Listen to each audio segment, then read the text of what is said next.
बोली लक्ष्मी नारायण भगवान की जय।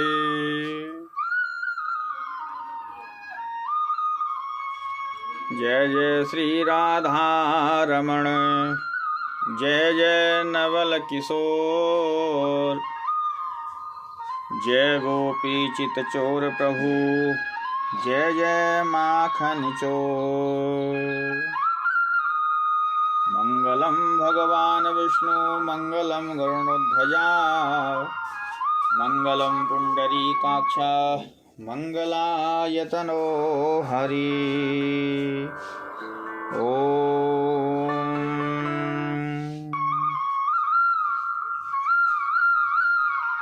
पौष मास के शुक्ल पक्ष की एकादशी का नाम है पुत्रदा एकादशी, और इस एकादशी के व्रत को करने से उत्तम संतान की प्राप्ति होती है। इस एकादशी में भगवान विष्णु के सहस्र नामों का पाठ करना चाहिए। भगवान विष्णु के सहस्र नामों से भगवान नारायण का विधिवत पूजन करना चाहिए। जो इस प्रकार से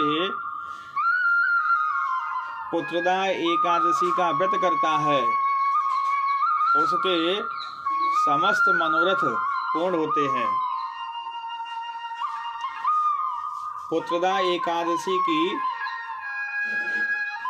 का महात्म इस प्रकार से है। युधिष्ठिर बोले, हे प्रभु, हे दीनानाथ, आपने शुभ कारिणी सफला एकादशी का वर्णन किया, जो कि कृष्ण पक्ष की एकादशी का नाम है। अब कृपा करके शुक्ल पक्ष की एकादशी का महात्म मुझे बताइए। उसका क्या नाम है, कौन सी विधि है तथा उसमें किस देवता का पूजन होता है। भगवान श्री कृष्ण ने कहा कि हे राजन, पौष मास के शुक्ल पक्ष की एकादशी का नाम है पुत्रदा एकादशी। उसे मैं बतलाता हूँ, ध्यान पूर्वक श्रवण करो। संसार के हित की इच्छा से मैं इसका वर्णन करता हूँ।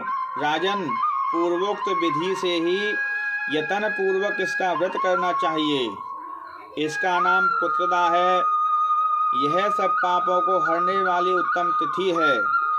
समस्त कामनाओं तथा सिद्धियों के दाता भगवान नारायण इस तिथि के अधिदेवता कहे गए हैं, और भगवान नारायण का ही इस एकादशी में विशेष रूप से पूजन करना चाहिए। चराचर प्राणियों सहित समस्त त्रिलोकी में इससे बढ़कर दूसरी कोई तिथि नहीं है।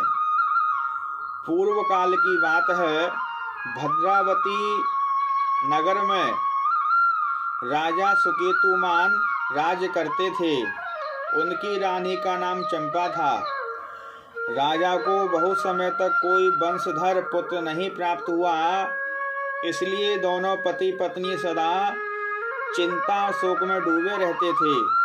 राजा के पितर उनके दिए हुए जल को गर्म करके पीते थे।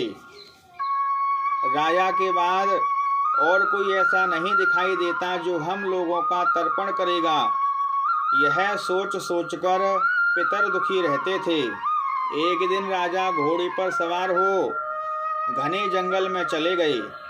पुरोहित आदि किसी को भी इस बात का पता नहीं था। मृग और पक्षियों से सेवित उस घने जंगल में राजा भ्रमण करने लगे। मार्ग में कहीं सियार की बोली सुनाई पड़ती थी तो कहीं उल्लुओं की ध्वनि। जहाँ तहाँ रिक्ष और मृग दृष्टिगोचर हो रहे थे। इस प्रकार घूम घूम कर राजा वन की शोभा देख रहे थे। इतने में दोपहर हो गई। राजा को भूख और प्यास सताने लगी। वे जल की खोज में इधर उधर दौड़ने लगे।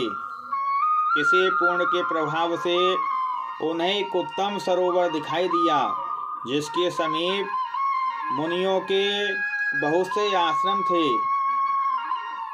शोभाशाली राजा उन आश्रमों की ओर देख रहा था। उस समय शुभ की सूचना देने वाले शकुन राजा के साथ होने लगे। राजा का दाहिना नेत्र फड़कने लगा और दाहिना हाथ फड़कने लगा, जो उत्तम फल की सूचना दे रहा था। सरोवर के तट पर बहुत से मुनि वेद पाठ कर रहे थे।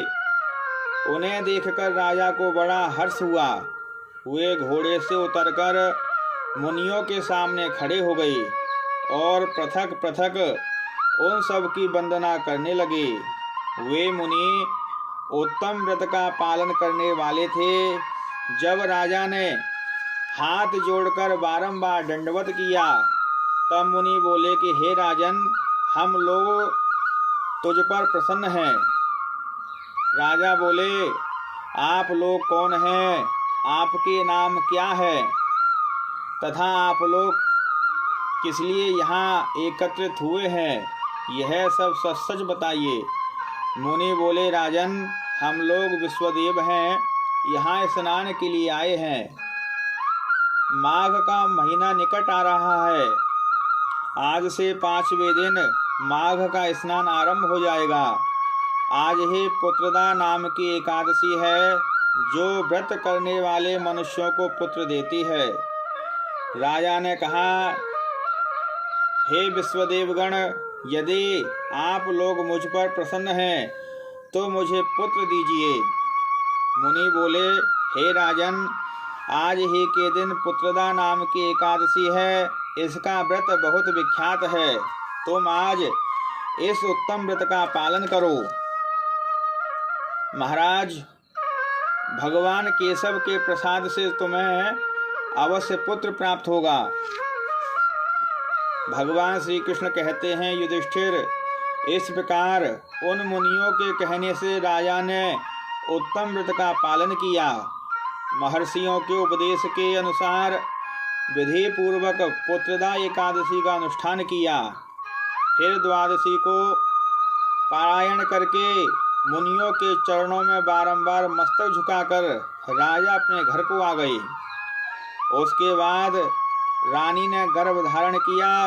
प्रसव काल आने पर पूर्ण कर्म राजा को तेजस्वी पुत्र प्राप्त हुआ, जिसने अपने गुणों से पिता को संतुष्ट कर दिया।